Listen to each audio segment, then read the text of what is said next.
comme serviteur. Je suis présentateur de notre nouvelle émission Spiritualité et nous sur la chaîne Isalem TV. Mon peuple périt par manque de connaissances. Telle fut une parole prophétique. La connaissance est la base de la survie de l'être humain. Qu'est-ce qui nous permettra de pouvoir survivre dans notre société puisque nous recherchons la survie? Où règne la croyance en Dieu, la religion, la politique? Selon certains ouvrages dont nous avons eu l'occasion de lire, nous avons entendu parler de la Kabbale, qui serait le meilleur moyen de pouvoir trouver cette survie. Nous avons avec nous M. Fatombi. Nous allons lui donner l'occasion de se présenter. Alors, M. Fatombi, pouvez-vous vous présenter aux téléspectateurs, s'il vous plaît? Oui, je suis Hippolyte Fatombi. Je m'occupe des choses spirituelles depuis un certain nombre d'années. Et je réponds à votre invitation pour répondre à vos questions en ce qui concerne la Kabbale. Mais en même temps, je dis que la Kabbale n'est pas cette science de survie, mais la Kabbale est cette science de la réintégration des âmes. Donc nous aurons l'occasion d'en parler de plus en détail et je suis prêt à répondre à toutes vos questions. Merci beaucoup, M. Fatombi.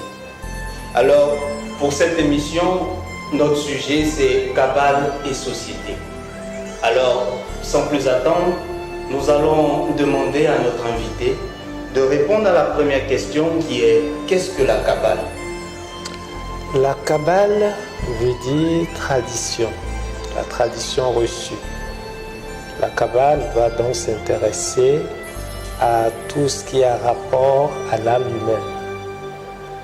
Et en tant que tradition, elle a toujours appartenu à toutes les religions. Et dans tout le monde entier, chaque société a sa tradition.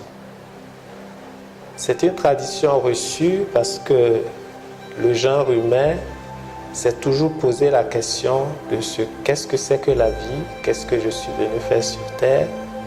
Et à travers le temps et l'espace, des prophètes ont apparu et Dieu a conféré à ces prophètes plus d'intelligence afin qu'ils puissent enseigner la masse des hommes. Donc dans toutes les religions, vous avez deux aspects. Ce que le prophète peut dire à tout le monde et ce que le prophète réserve à un certain nombre limité de personnes. Et ce qui est réservé à un nombre limité de personnes sera ce qui se constituera la tradition, ce qui est préservé à travers le temps et l'espace. Alors, vous avez parlé de tradition, vous avez parlé de prophète. Alors, pour adhérer à cette tradition qui est la Kabbale, quels sont les outils de fonctionnement? Les outils de fonctionnement de la Kabbale, je pense que nous allons aborder dans un premier temps les raisons même pour lesquelles la Kabbale devrait être indispensable, et savoir quel est le but de l'homme sur terre. Très souvent, on dit que nous sommes venus sur terre pour apprendre. Mais en fait, on n'est pas venu sur terre pour apprendre. Nous sommes venus sur terre pour nous recréer, puisque en essence, nous sommes issus de Dieu lui-même. Étant issus de Dieu, la Kabbale dit très souvent que Dieu a envie de voir Dieu. Dieu a envie de voir Dieu dans toute sa perfection. Pour que Dieu puisse voir Dieu dans toute sa perfection, il faut que Dieu ne soit pas ce qu'il est. Donc une forme de négation de Dieu lui-même. Et dans cette phase de négation de Dieu lui-même, nous allons parler de la phase involutive, c'est-à-dire l'âme humaine va essayer d'involuer pour ne pas être ce qu'elle est au départ, puisque ce qu'elle est au départ, elle est toute perfection. Elle est tout amour. Et il faudra donc qu'elle expérimente ce qui n'est pas amour. Et une fois cela expérimenté, une fois la phase involutive terminée, elle va commencer la phase évolutive. Et est-ce que ce qui est issu de Dieu dans toute sa pureté peut ne pas réintégrer le Saint des Saints? Ce n'est pas possible parce que Dieu aspire toujours qu'une partie qui est sortie de lui-même, fait des expériences dans le monde matériel, puisse revenir en son sein. Donc le vrai problème, c'est le temps que cela va prendre. Est-ce que cela va prendre toute une éternité? Est-ce que ça va prendre un temps réduit?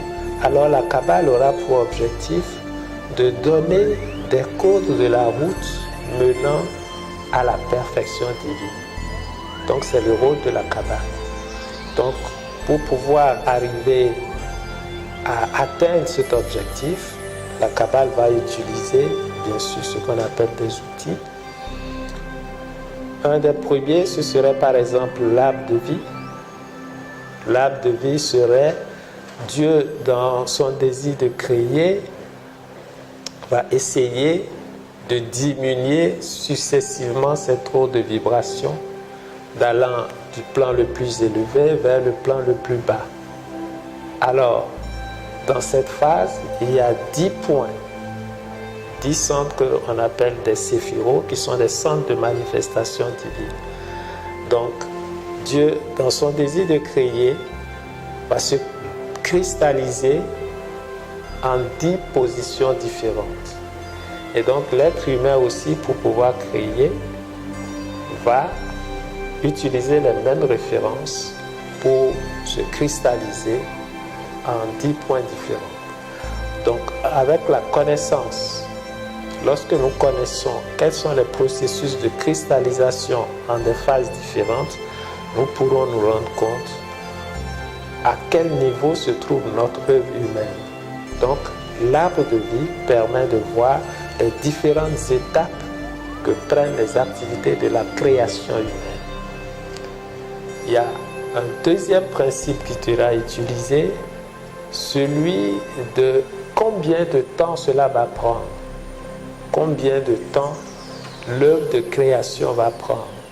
Là, Dieu va nous donner des outils de travail et il faut le retrouver dans le nom divin. Dans le nom divin qu'on appelle Jéhovah, Yod, Ré, Vav, Ré. Quand on le lit, on dit Seigneur. Mais on devait ajouter Seigneur des temps. Ça veut dire combien de temps l'œuvre de la création va prendre. Et cela, il faut dire que Dieu a donné aux êtres humains 4 facultés. Le Yod, c'est la volonté. Le Ré, ce sont les sentiments, les émotions. Le Vav, c'est la raison et c'est les actions. Donc, comment est-ce que l'être humain va utiliser sa volonté dans son désir de création? Comment est-ce qu'il va utiliser ses émotions dans son désir de création? Comment est-ce qu'il va utiliser sa raison et ses actions? Ce sont ces différents éléments qui auront un impact majeur dans son désir de création. Et c'est de tout ça que la Kabbale va traiter. Donc, il y a d'abord l'arbre de vie qui nous montre le processus de la création. Le nom divin, Jéhovah, Yod, Ré, Vav, Ré, qui nous montre le facteur temps que le processus de créativité va prendre. Et maintenant, il y a aussi les outils de la création qui sont bien sûr contenus dans ce qu'on appelle les lettres hébraïques, puisque au commencement était la parole et la parole était Dieu. Au commencement était la parole. Ça veut dire que c'est au moyen de la parole que nous créons tout. Et pour créer, nous utilisons justement ces lettres qui sont au nombre de 22. Donc, celui qui veut étudier la Kabbale doit s'intéresser d'abord à ces 22 lettres.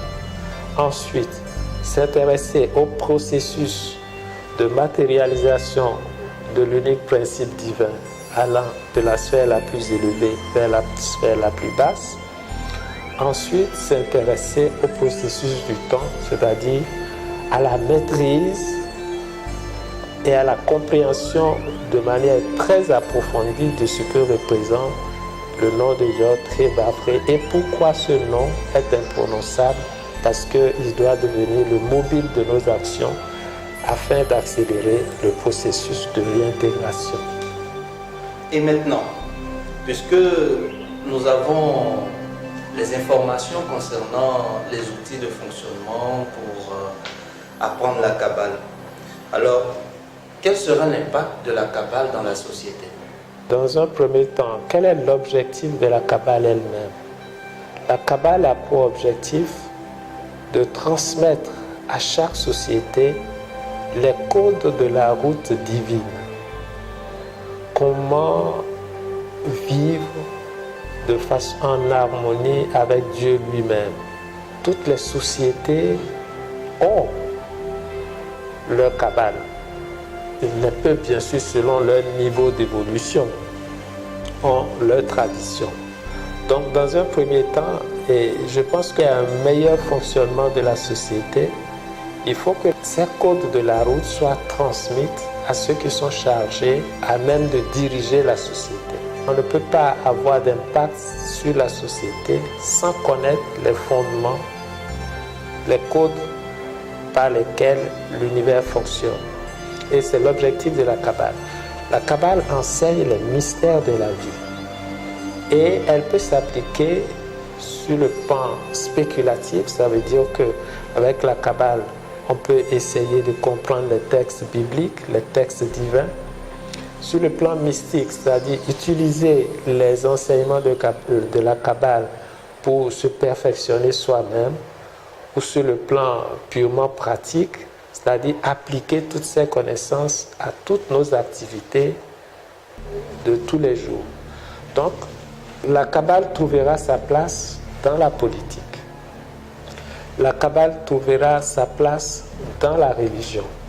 Elle trouve sa place dans tous les domaines de la société et particulièrement sur le plan social.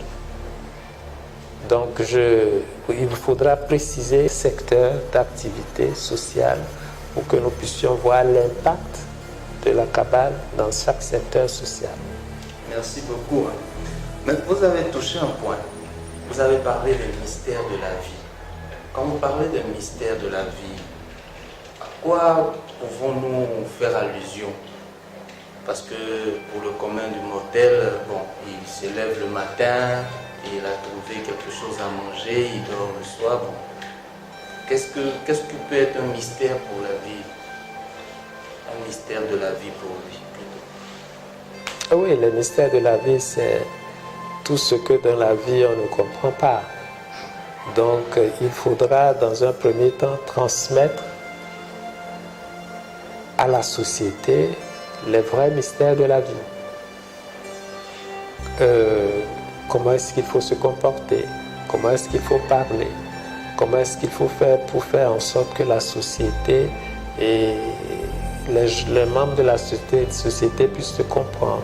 Donc, c'est l'objectif et ce que vise nécessairement la Kabbale. Puisque vous avez parlé de différents points en ce qui concerne la politique, la religion, alors que pense la Kabbale sur la croyance en Dieu? Oui, tout être humain, pour peu qu'il soit sensé et équilibré, vous dira qu'il croit en Dieu. Mais l'objet de la Kabbale n'est pas est-ce que nous croyons en Dieu. Le vrai objet de la Kabbale, c'est est-ce que Dieu croit en nous? Est-ce que par nos œuvres, par nos activités, parce que par tout ce que nous sommes en train de faire, est-ce que Dieu commence à voir que nous représentons pour lui un intérêt particulier? Donc le but de la Kabbale, c'est de nous donner des informations qui puissent être à même de modifier notre comportement, notre façon de vivre, de manière à nous rapprocher de lui et que Dieu commence à croire en nous. Et à la limite, je dirais que Dieu se fout même que nous croyons ou pas en lui. Mais ce qui est le plus important, c'est que avec les connaissances que la Kabbale nous donne et l'adaptation de ces connaissances à notre mode de vie, automatiquement, nous représentons nous avons d'importance aux yeux des forces qui œuvrent au progrès de l'humanité. Et à partir de ce moment, Dieu commence bien sûr à s'intéresser à nous. Et en ce qui concerne la religion, que pense la Kabbale précisément de la religion? Les religions représentent les aspects extérieurs des enseignements de la Kabbale. Une façon d'adapter le comportement des fidèles à certaines lois sans les approfondir. Donc les religions ont bien sûr leur place et peuvent aider l'être humain à retrouver le chemin de la réintégration. N'oublions pas que notre objectif ultime, c'est de nous recréer en tant que Dieu. Au départ, nous étions issus de Dieu. Nous sommes sortis de Dieu en oubliant qui nous sommes. Et pour pouvoir entrer dans notre demeure, nous devons nous recréer en tant que Dieu.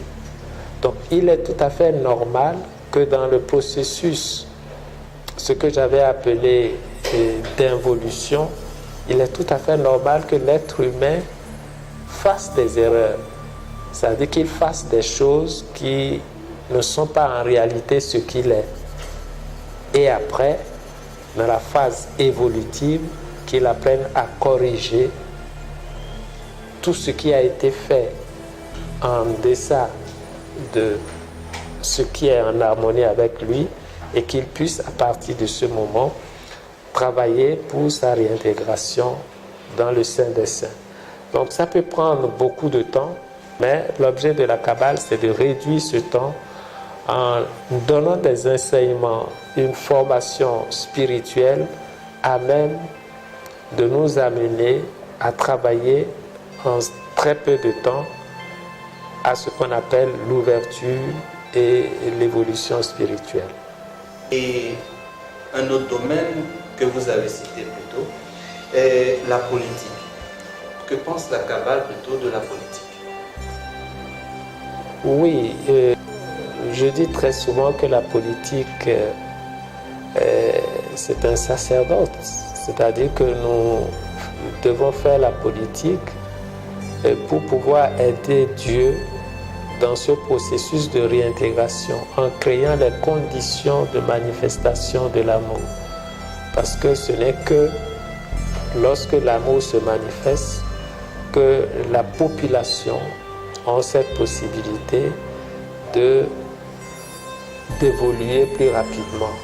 Donc le politique doit créer ces conditions de bien-être et ça va jouer dans son évolution propre, ça va l'aider lui-même à évoluer.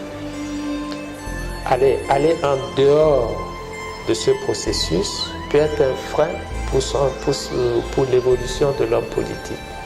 Donc, et puis évidemment, on ne peut pas confier la chose politique à quelqu'un qui n'est pas informé. C'est pour cela que si vous voyez dans toutes les traditions, il y a de ces sociétés qui forment des jeunes.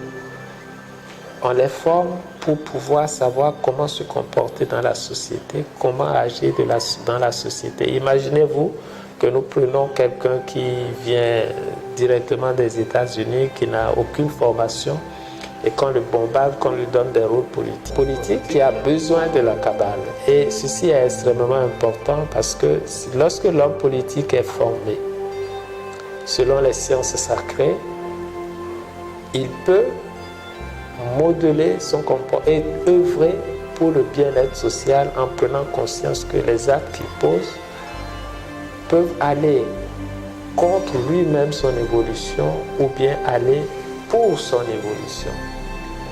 Et parfois même jusqu'à la 4e génération, une mauvaise action qui a un impact négatif sur le courant social peut impacter sur lui et même sa famille jusqu'à la 4e génération. Donc ceci est important. La politique a besoin de la Kabbale. Les politiciens ont besoin de s'informer, d'apprendre les règles élémentaires du fonctionnement de la vie. Ça, c'est indispensable. Quant à la religion, je pense que sur le plan religieux, j'ai dit que la religion est l'aspect extérieur de la Kabbale. Mais ceux qui veulent aller plus vite. Ceux qui s'interrogent, ceux qui se posent des questions peuvent, parce que rien n'empêche de poser les questions à ceux qui s'occupent de la religion à un plus haut niveau. Il suffit de s'approcher, quelle que soit la religion. Les dirigeants de ces religions-là savent très bien qu'il y a des choses qu'ils ne peuvent pas dire au commun des mortels. Mais celui qui veut savoir plus peut approcher qui de droit pour avoir l'information dont ils ont besoin, ce qui leur permettra de faire un travail spirituel plus approfondi. Et ça, c'est le rôle de la Kabbale. Donc cela veut dire que l'individu lui-même doit s'intéresser à lui-même d'abord. Alors, s'il doit s'intéresser à lui-même, comment la Kabbale peut l'aider à mieux se connaître? La Kabbale peut l'aider à mieux se connaître puisque la Kabbale s'intéresse à tous les secteurs de la vie. Il faut qu'on commence à se poser la question, pourquoi je suis sur Terre? Parce qu'on ne peut pas vous aider si vous ne vous posez pas de questions. Pourquoi je suis sur Terre? Qu'est-ce que je suis venu faire?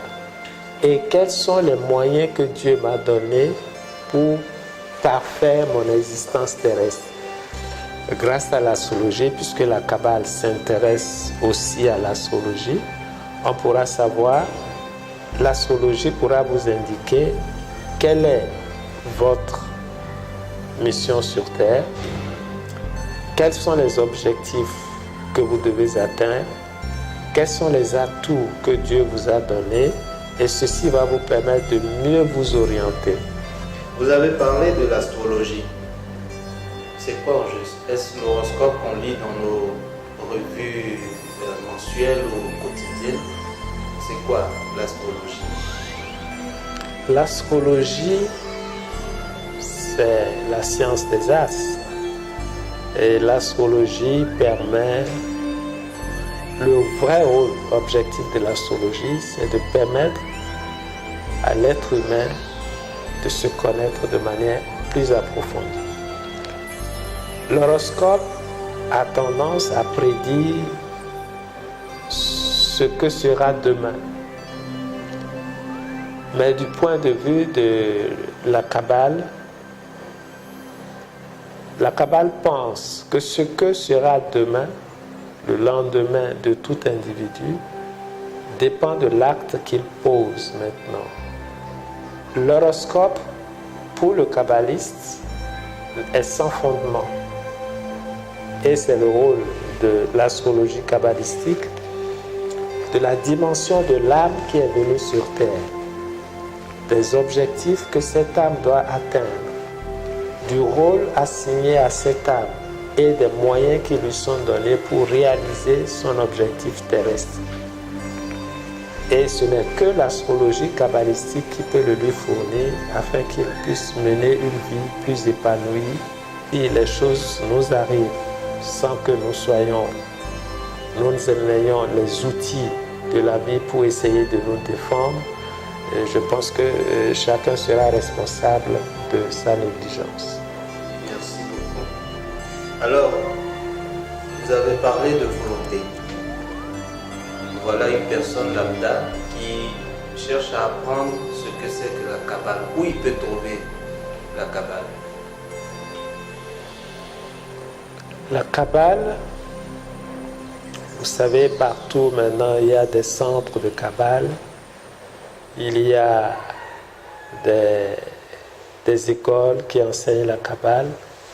Et je peux parler de ce que je sais. À l'école transcendentaliste universelle, nous enseignons la Kabbale. Nous essayons de donner à nos étudiants les fragments de la Kabbale, de cette connaissance qui leur permettra de s'épanouir et d'être des éléments porteurs d'espoir pour l'humanité. Et partout dans le monde, si vous pouvez aller sur Internet, vous tapez le mot Kabbale, en cherchant, vous trouvez des centres de formation de Kabbale.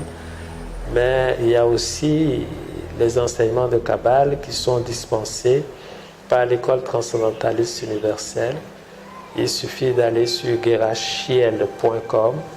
En allant sur guerachiel.com, vous aurez toute la formation kabbalistique que l'école transcendentaliste universelle dispense pour le bien-être de ses étudiants, afin que ceux-ci puissent devenir les moteurs d'un nouvel espoir pour le monde. Et puisque la Kabbale est méconnue, quelles sont les difficultés que rencontre la Kabbale dans la société? Dans la société, il y a bien sûr la peur que suscite la Kabbale. Parce que la Kabbale est traduite au rang de pratiques maléfiques. Alors que pour tout ce qu'il y a sur cette terre, il faut savoir que tout ce qui peut exister dans ce monde manifesté aura toujours les deux aspects. La Kabbale, bien sûr, traitera de l'énergie. La Kabbale traitera de la compréhension des phénomènes de l'univers. La Kabbale traitera des mystères de l'homme et de l'univers lui-même, mais toujours sous deux aspects. Voilà pourquoi il est indispensable dans un premier temps de former le disciple à une prise de conscience de la nécessité d'œuvrer pour sa réintégration, pour sa recréation, parce que divin il était, divin il doit redevenir. Et s'il doit redevenir divin, il est important que les choix qu'il opère à chaque instant de sa vie soient du pôle positif, c'est-à-dire du pôle constructif. À partir de ce moment, je pense que le kabbaliste peut être rassuré que dans la Bible, nous avons l'impression que tout ce qui est dans la Bible peut être positif, bien sûr, mais lorsqu'on n'est pas formé à la lumière de la Kabbale, certains éléments de la Bible peuvent être utilisés dans le sens opposé du bon sens. Prenez par exemple le psaume 35, qui est un psaume de protection par excellence. Lorsque vous lisez ce psaume et que vous avez la conscience dirigée vers un ennemi extérieur, ce psaume devient un psaume négatif. C'est-à-dire, au lieu de vous aider à vous parfaire de manière à éradiquer vos faiblesses, vos ennemis intérieurs, c'est comme si vous envoyez des flèches à des personnes qui sont à l'extérieur, qui peuvent réellement être atteintes, puisque dans le psaume « Tue mon ennemi, détruis-le », mais ce psaume ne s'adresse pas à l'ennemi extérieur, mais il appartient à l'école qui forme ses disciples d'insister sur la nécessité d'utiliser les principes kabbalistiques pour l'émergence de la conscience, pour la réintégration de tous les êtres, pour que cette récréation qui va s'opérer puisse faire en sorte que l'homme puisse retrouver sa véritable dimension. Si nous avons bien compris, c'est qu'il ne faut pas avoir peur de la Kabbale, parce que la Kabbale peut nous aider à pouvoir être de belles personnes aux yeux. Il faut savoir, il faut s'approcher de la Kabbale dans l'intention d'utiliser les connaissances kabbalistiques pour se parfaire d'abord, pour être utile dans la société, pour jouer un rôle important au sein de cette société, faire en sorte que l'humanité avance vers un lendemain meilleur. Vous avez touché au point des bienfaits que la Kabbale peut nous apporter. Alors, vous avez fait mention d'une école, l'école transcendentaliste universelle. Alors, comment nous pouvons contacter de manière plus claire l'école pour pouvoir aussi aller apprendre la Kabbale? L'école transcendentaliste universelle enseigne les mystères de la vie en général. Donc les codes de la route divine sont enseignés.